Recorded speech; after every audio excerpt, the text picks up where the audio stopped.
Hi everybody, thank you for rejoining me on what I hope is our campaign through God of War. Difficulty is set to Chaos mode. So this video is entitled The Labyrinth, and the next video will be entitled, this video is The Labyrinth Part 1, then the following video, the next one up, is The Labyrinth Part 2, and that video will just contain the huge fight that I just like to simply entitle Huge Fight, because that's exactly what it is. This is a pretty intense fight here. We have two Stone Talos monsters of the upgraded versions, meaning that they have these discolorations on them and they change color. I'm not really sure about the color scheme and how the color affects what their HP reflects, but what you want to do here is when you have one Stone Talos monster with a circle over his head, you want to ignore the quick time event and focus on the other one by either shooting arrows at him or just hitting him. And then once they both have the circle over their heads, then just take care of them one right after the next. And these guys yield red orbs plus the refilling orbs for the Rage of the Sparta. So what we have here is a Cerberus mongrel, and it's ideal to get on this beast. Do the quick time buttons. I think there's two of them. Two buttons to press, and then mounting him, you'll see two more Stone Talos monsters rear up from the ground, and then there's also some dogs that come out. Now I tried to, since I like fighting, I enjoy fighting these Stone Talos monsters, I tried to just kill the Cerberus mongrel with the Rage of the Sparta, and that worked. You can do it that way. It's just it doesn't really it's not really a good idea unless you're really hardcore.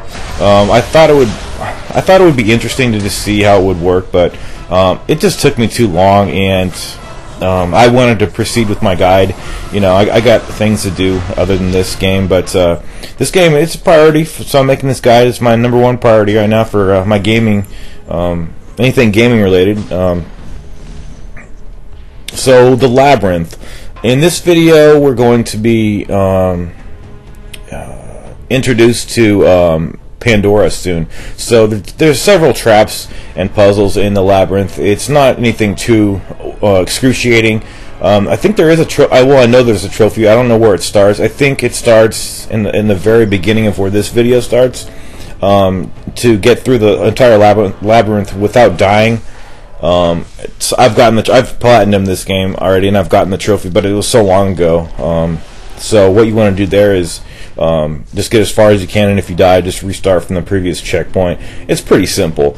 But so here we have another rotating room, and there's a lever that we need to access. This is pretty simple. You just need to go in the middle here and just wait, or it doesn't matter where you go. Just wait for the flames to go into the wall, and then head on up here. They give you ample time to do this. And then when you get up here, you want to just keep pressing over and X like I'm doing, or not over and X, but just over, and then until you could hop up. Then you want to hop up when this thing retracts to the left, and then head on up this cage, head on over to the left, and then hold the R1 button to slide down when it's convenient to do so, and then you'll be pulling this lever rather. So that's the first part. Some chests down there we're going to grab. So it looks like we're going to go see Pandora pretty soon. The nice thing about Pandora is you don't ever have to guard her or make her not die, except for there's one area where she's suffocating under the water, so you need to hustle for that. But thankfully in the next video, the Huge Fight video, she doesn't have a health bar or anything. She's not anything you have to protect. I think she's actually not coming up quite so soon. I'm not sure the order of this. I think this may be another rotating room with block puzzles. Yes, it is. So I think there's a chest up here. There's usually a chest on either one side or the other. I think this is the red chest. Yep. Okay, so you see there we need to move this. So this block is going to be the key for this little room. It's not hard. Even if you're fresh into this game, you don't know what to do. This is pretty standard. I think I messed up here. I wasn't supposed to put that there, and I apologize. But I have so much footage, and I'm trying to get this guide. Oh no, what did I do there? no, I did that correctly. I'm trying to get up to this point here so I can access the 2 out of 2 or 3 chests over here, and you don't have to press the R analog stick to like boost yourself over there. A double jump plus the hovering with the wings is fine. So I've always liked those treasure chests up there. They're nice. You know, they're completely out of the camera range, but if you do go on the platform to the left and kind of like just do a double jump, you could see them. So if you're an explorer in God of War mode, this should not be can't even speak tonight. There should not be any kind of secret that escapes your attention. Okay, so I think, you know, I'm not sure when she'll come when she comes. How about that? We do have a couple of tough rooms, one of which is the spike room, and that did give me some problems today, even though I knew full well how to do it. Yep, here it is. Here's the spike room. This is a test of survival. You are supposed to kill everything, but this first floor is okay. So what happens here is that the spikes come up in a set of consider this room as 4 quadrants, left, you know, 4 quadrants, up, down, you know, in the 4 positions. So these spikes, they go up in the same pattern every single time, but it may differ for you. It's random depending on, you know, who's playing. But if you do recognize a pattern, that will be the pattern for this room for the entire until you like quit your game or something. But once this harpy appears, you definitely need to grab on her. Do not press the X button to lock onto any targetable foes down there. That's just suicide. This room down here is tough. This is the second room that you need to defeat to progress. So in this room, the spikes come up in a pair of 2, and it varies. That was my experience, that they never came up in the same spot twice as they did in the other room. So a little less reliability there. But you see the way I'm standing on this this sill over here? It's a perfect way to bring all the enemies out in the open and just have the spikes kill them, because it's either you or them. And the harpy will come to save your ass. You just have to kind of wait this out.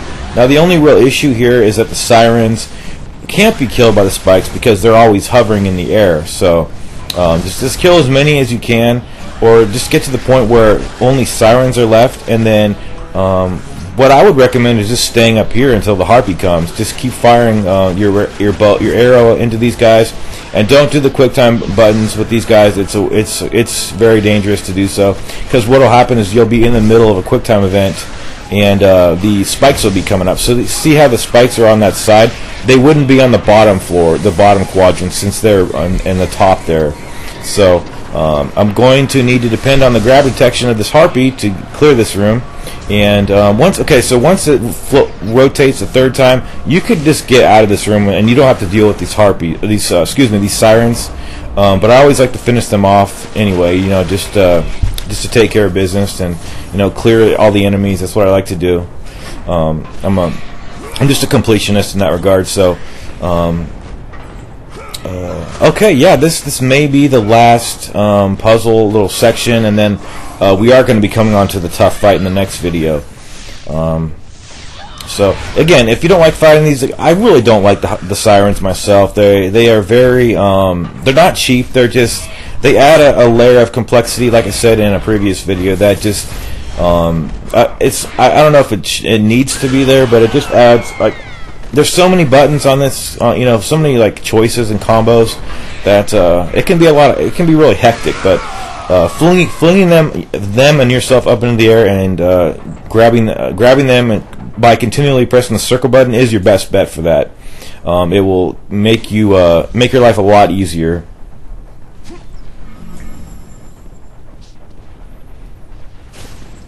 Okay, yeah, so I see what's going on here. We're going to smash this and then release Pandora. I did cut out the cutscene for convenience. Okay, so now we have Pandora, and you can interact with her by going over to her. It's going to actually tell you to do so right over here. Once you cross into the next room, to interact with her, you just go over to her and press the circle button. So see, she's kind of jump up there. But I'm going to upgrade my Nemesis Whip to level 4, and I thought I could upgrade it to level 5 by the time I got to the next video, but it wasn't possible. Not until I mean, I could have upgraded it during the fight, but it was so hectic that I didn't really need it. It would have come in handy on the Minotaurs though, because I use it on those guys. So if you are struggling on that part, I have a really good strategy that you can do. It does require skill. The next video is not about luck. Not about luck whatsoever. It's all about skill. So a fight like that I really enjoy when it's up to there. So what I try to do here is I tried to kill the Gorgons and then crush as many people as I could, because I was trying to see if I could get up to the level 5 of the Nemesis Whip, and I was because you get quite a lot of bonus orbs for killing one of these enemies, these Gorgons, and then stone crushing anybody whom you you automatically the Gorgon decapitation method. It'll show it right here. It's just that when you decapitate her, then it's going to freeze all the nearby enemies, and any of those whom you kill, you get a lot of extra bonus points. I think it says plus 15 or something. I'm not sure. It will show here though. So you got the ruthless kill, plus you have the, so this is plus 15. That was 45, 60. That was 60 bonus points. So I almost made it up to that level 5, but that's really good for us to get a stone crush, with all those bonus points, plus all the orbs for killing the actual enemies. So I failed the quick time button again. I'm not perfect. I don't aspire to be perfect. But anyway, so we're going to decapitate her and then get some more stone crushed. If we can. Yeah, we got a couple. 15, 15, 15, 45 bonus points. I like the point system in this game. I love the combo point system and getting bonus points. I just wish this game made it a little less easy to upgrade your weapons. I know that sounds really like masochistic, but it's I love trying to fight for my orbs and stuff, and getting really down to the wire. I don't like having thousands and thousands of orbs extra at the end of the game. It just seems like why did I do all this extra work? So I don't know. This game does not have any problems. That's probably why I consider it to be one of the best games on the market. I have my issues, my personal issues with it, but they're by no means issues that are reflected by a large majority of people. I'm just a really picky person in general, and I like certain things the way I like it. So anyway, so I mean, for all intents and purposes, it is almost a perfect game. And I know perfection is subjective, but okay. So over here, yeah. Now we're going to save Pandora one more time. So you need to just do a double jump over there, and then just press down and X to go over here. This is not hard whatsoever. And then we're going to be saving her another time. So just pull this lever towards you to the left, then she'll come out, and they give you plenty of time. And now we're going to need to boost her up to that little hole up there so she could do some exploration. And I really like the fact that they give you a hidden item over here, since we're kind of waiting and standing over here and doing nothing. And I was watching some Resident Evil reviews, and people were bashing that game about how the AI would go around doing stuff, and you would just kind of be standing there. And then I thought about this game, and then having an item over there, at least something to occupy you. I thought that was really good. It only occupies you for a couple of seconds, but if you didn't even know it was there, it would occupy you even longer. So, not that we need to be occupied, it's just that in like a gaming lull like that, when nothing's happening, it is nice to have that. It's refreshing to see that the game makers were yet still thinking about the gamer, even during a period of time like that. So, I honestly don't know how the hell she got into that box, but she managed to do so. Got a hidden item over there we're going to grab.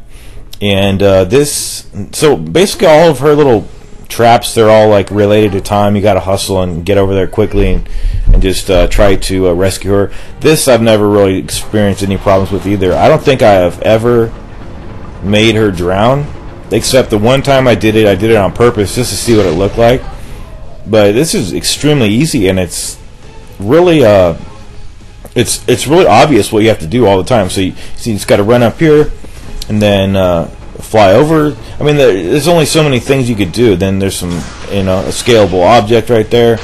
Climb up and that. So in that little pause right there, I couldn't move. That's why I wasn't moving. The game locked, so that time is not counting against you, or at least I hope it's not counting against you. Anyway, so you see, I went the wrong way.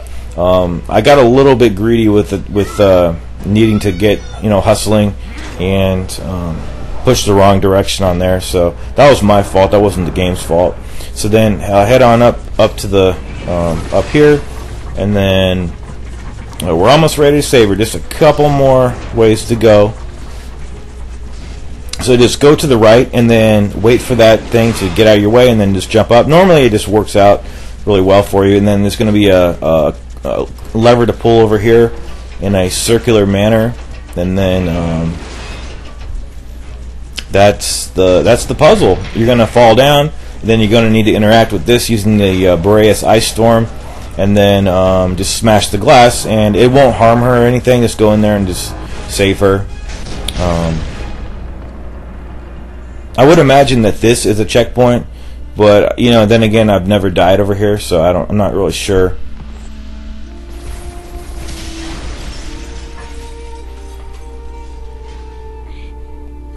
So she's safe and sound. This little girl, she's I think she's a pretty cool character. She could be, they could have made her more annoying, and I'm glad they didn't, but they made her really well. So this is like a little team. He's got like another child, since he murdered his own child. Now he's got like another little girl. It's kind of cool and tender and kind of sad too.